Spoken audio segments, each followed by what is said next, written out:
about working with Meryl Streep. I love Meryl so much, and she's so funny. Amazing. You must. Was that the first time meeting her, or had you met her before? I had met her once at sort of a Hollywood party, and she in no way remembered it. And I sort of rambled on for about 5 minutes while she just sort of smiled and everything. And then at the end of it, she cut me off, and she's like, "Oh, you're so pretty." And then she just sort of turned away, and I'm like, "Oh." It was the best put down ever. So then when I met her again, it was better. But she was very kind, and I thought, oh great, I'm going to get to work with Meryl Streep. I'll get to hear all the back, behind the scenes gossip about what Robert De Niro's like, what Clint Eastwood's like. And she's just like, oh, just FYI, I'm not going to be nice to you on this movie set, but you're lovely. Wow.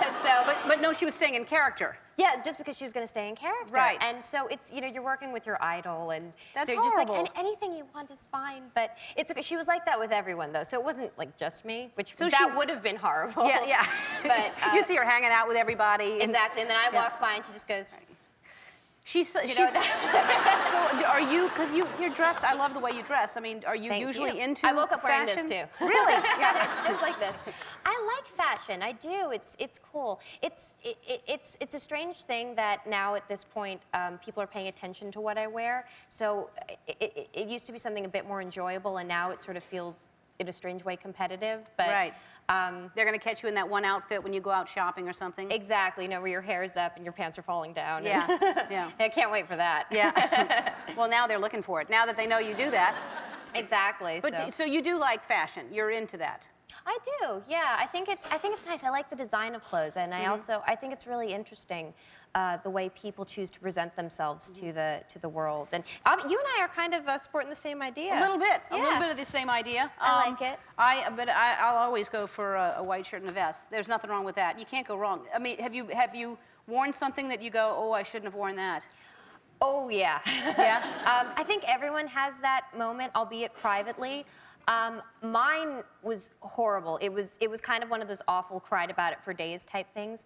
I went to this, event, and there was this really long press line, and I'd done the Princess Diaries. I wasn't in any way like a big deal, but people were all of a sudden paying a lot of attention to me, and I'm like, wow, maybe it's happening, and I'm becoming an adult, and my career is turning a corner. No, my dress was completely see-through, and it was fine. No, it was fine, like to the naked eye, but apparently with a flashbulb, I was naked. So, yeah, that was bad. And the worst thing, what was so awful? People thought that I did it intentionally to get, to wind up in papers and stuff. Are you saying we have a picture? Somebody's saying we have a picture. We have a. You did not just do that. You did not just do that. Well, you at least had the Ellen thing covering it, so that's good. I know. That's great that you brought that with you. Exactly. Available at CVS now. Yeah. No, wow. So, since then, I'm very happy for, nipple petals. Yeah. Never leave home without them. It's like American Express cards, really. Okay. So you were fantastic in Devil Wears Prada. Thank you. And don't you? Such a great, nasty character. And this is really interesting that I learned about you today, is that you, when you were younger, had a stutter. Yeah, I did. At what age did you develop the stutter? I think it started when I was about 7 or 8, and then it got progressively worse. Do you know for what a few caused years. it? I don't know, because I had a really nice family, and I wasn't a tense child. I just I don't understand why I couldn't talk. Was it bad? Was it like... It got really bad. It got really bad, and it's weird, because it still comes back sometimes if I get nervous or... Well, how long did it last? So 7 years old? Probably badly. It lasted from the age of 7 till 12. I mean, there are certain words that were very hard to say, like sounds with a C, like can you pass the salt? I kind of turn it into may I have the salt was easier to say. Yeah. And so words like with a T sound were really tough. And because I would think, I mean, it's hard when you talk to someone with a stutter, they're self-conscious of it, which probably makes it worse. And that must really be scary inside, that you don't want to talk. Well, in a way, I think it's embarrassing for the person with the stutter and the person who is, who you're talking to, because they don't know if they should finish your sentence or anything like that. And, right. I actually had a friend save my life when I was at school when it came to stuttering, because when I was like 12, I had a knee accident doing gymnastics, and I was on crutches, and then it so happened at that time it was the school Christmas party, and my mum had the inspired idea to tell me to go as Tiny Tim from Christmas Carol. Yeah. So I had my peasant's cap that I doffed to various children as I walked past them, and I went for the school dinner, and the headmistress came up to me and asked me to stand up in front of the whole school. Each kid was asked to stand up and say, you know, what they'd come as, and I was Tiny Tim, which was virtually impossible to say. Horrible. And so she said, That must have taken you a long time to say that. I didn't even say it. I literally stood there and went,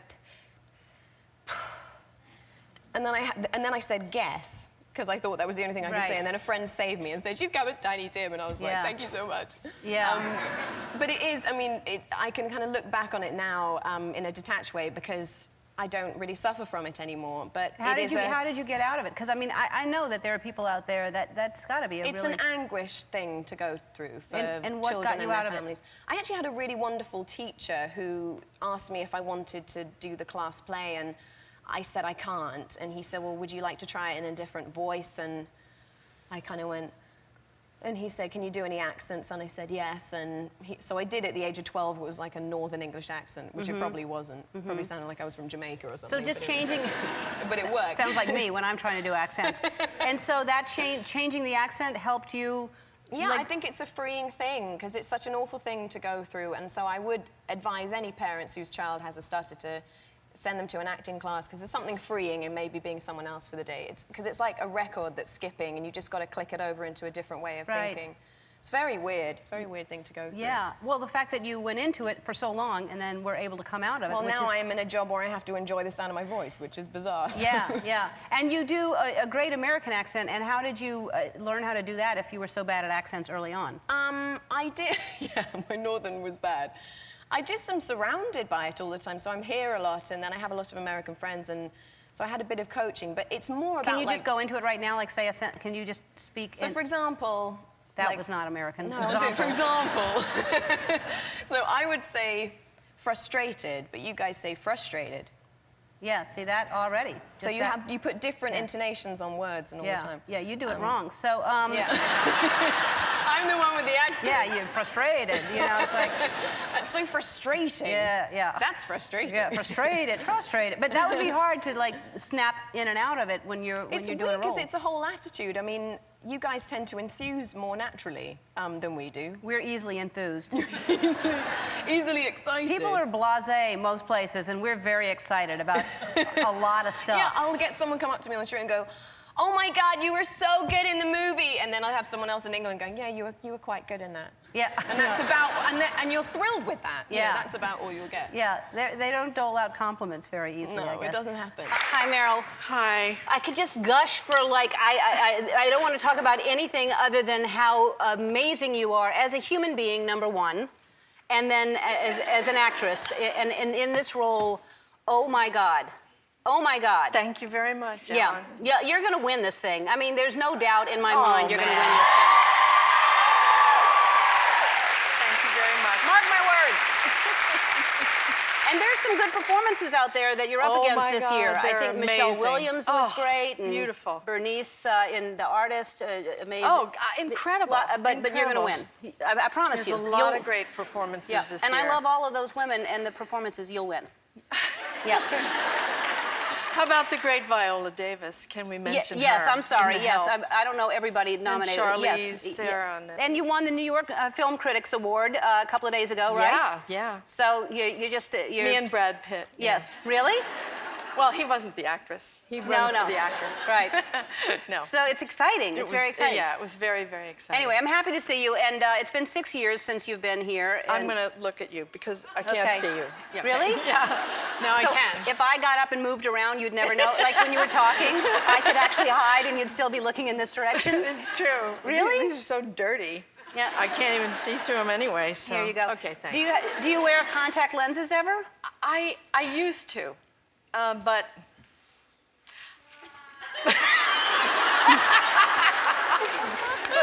I can't imagine. I only need glasses to read. I can see far away, but I can't see close up. yeah. But I would think that would be hard to put contacts in. That's why I asked. Yeah, it's hard to, and I would forget that I had them in, and I would leave them in all night, and that isn't good. No, no. And I did that a number of times. I have a bad memory. Except, you know. There's no way you have a bad memory with all the things you have to memorize and Yeah, but you know, there are other things that I forget. Like that. Really? Yeah. Like what? definitely. like contacts, I Well, guess. like contacts Yeah. and, you know, flossing and Yeah. things like that. That's very important. I know. You should floss. When's the last time you flossed? Just before I came in. Good, Yeah. good. So that's good. And before that, maybe like a week ago? Yeah, I don't remember. It's for award season. You got to floss every day now. There's a lot of. So you've got the Globes coming up this Sunday. Yeah. And you've been to the Oscars and the Globes many, many times. Now, is it the same experience? Because I know your life is very different when you're not here, because you live, you know, a totally different way. Yeah. Is it the same experience for you every time, or is it different? Well, every time I stay in a different hotel. That's which is not- really exciting. You must be running out of hotels. You've been here a lot. This time I have one that has, when I got up in the middle of the night to go to the bathroom, the lid was on the toilet, so I reached for it, and it wrestled itself away from me and opened by itself. Wow. It didn't want me to do it. It No, wanted let to me do do it. Yeah. Yeah. Wow. It's that fancy. That is a fancy hotel. Yeah. I have to know where that is. And is it one of those with the seat warmers and all that Yeah, stuff? the seat is warm and soft. Ew. Oh, I mean, there are a lot of upsetting things. yeah. Maybe you're staying in a haunted house or something. Maybe it's not a hotel at all. Yeah. So when you go to these things now, obviously, I talked about how many times you've been nominated. Do you have, obviously, you have some kind of speech ready in your mind, so you must have a whole lot left to pick from. Like when you go up now, you like just, there's a lot of people to thank. Yes, there are a lot of people to thank because, I mean, certainly in the Oscars, I've lost 14 times. So I have 14 little crumpled up speeches. Uh-huh. I've threatened to issue them in a book or I was something. going to say, have you kept the speeches? Oh, It'd be, sure, It'd be yeah. interesting to see what you would say then. And Yeah, well, it's hundreds of names of people that are mad at me because, you know, they never got mentioned. that's not true. That's not, well, they're mad because you didn't win. And Yeah. also because you're so great on stage, too. I would think people would just, no matter what role you're in, just because we want to see you talk on stage, that we should just vote for you no matter what. That's what I feel. That's a good rule. Yeah. All right, let's talk about, and this article, by the way, I love the article, and I love the things you're talking about in here, and we should talk about that for a minute, too. But on the cover of Vogue magazine, and you said to the writer that you thought maybe you were the oldest woman on the cover of Vogue, and you actually, I am you are the oldest woman on the cover, which is fantastic. I think that's a really important thing. 62. Look great. And here you are. Is this sort of near where you live? Yeah, upstate? that's in a community-supported agriculture. A farmer, my friend, Andy Shemanowitz. He runs a place called Soulflower Farm, and you pay a certain amount of money each summer, and you get a share of all the vegetables that he grows. It's a beautiful thing. Why can't we do that everywhere? Why can't we get farmers back to farming and get fresh vegetables and getting farmers making Well, money? they need the help, that's for sure. Yeah, you they know. do.